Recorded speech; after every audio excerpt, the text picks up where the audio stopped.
ఎలా అయితే ఇవి కొనుక్కెళ్తున్నారో అదేవిధంగా మా దగ్గర కూడా ఈ స్క్రాప్ కొనుక్కెళ్తారు. ఇవన్నీ కేజీలు లెక్కలు ఉంటాయి, ఒకసారి చూసుకోండి.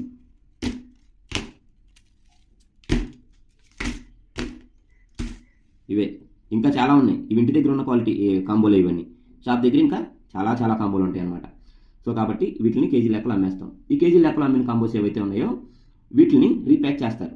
నాకు కూడా తెలిసిన విషయం ఇది, నేను మీతో షేర్ చేస్తున్నాను. వీటిని రీప్యాక్ చేసి ఈ రీప్యాక్ చేసిన కాంబోలు ఏవైతే ఉన్నాయో ఆ కాంబోల్ని మళ్ళీ మీకు 1000 అంతకంటే తక్కువ కూడా వేయొచ్చు అనమాట. 1000 కంటే తక్కువ కూడా వేయొచ్చు.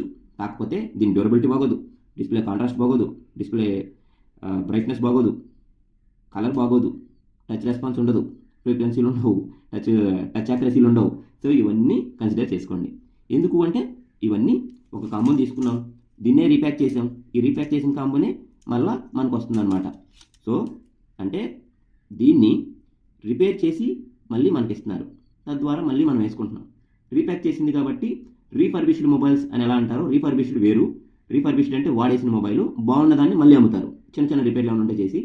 అలాగే ఇది రీప్యాకింగ్, ఇది పగిలిపోయింది, టచ్ పని చేయట్లేదు, టచ్ చేంజ్ చేసి దీంట్లో ఉన్న కాంపోనెంట్స్ ఏమైనా చిన్న ఉంటే చేంజ్ చేసి మళ్ళీ రీప్యాక్ చేసి మనకే ఇస్తూ ఉంటారు అనమాట. సో కాబట్టి మనం చాలా తక్కువ కాస్ట్లో కావాలి, 1000 రూపాయల్లో కావాలి అని వేయించుకుంటున్నాం కదా. అవి 1000 రూపాయల కంటే తక్కువ, 1000 రూపాయలని లేదండి, ఇంకా 200 తక్కువ చేయొచ్చు,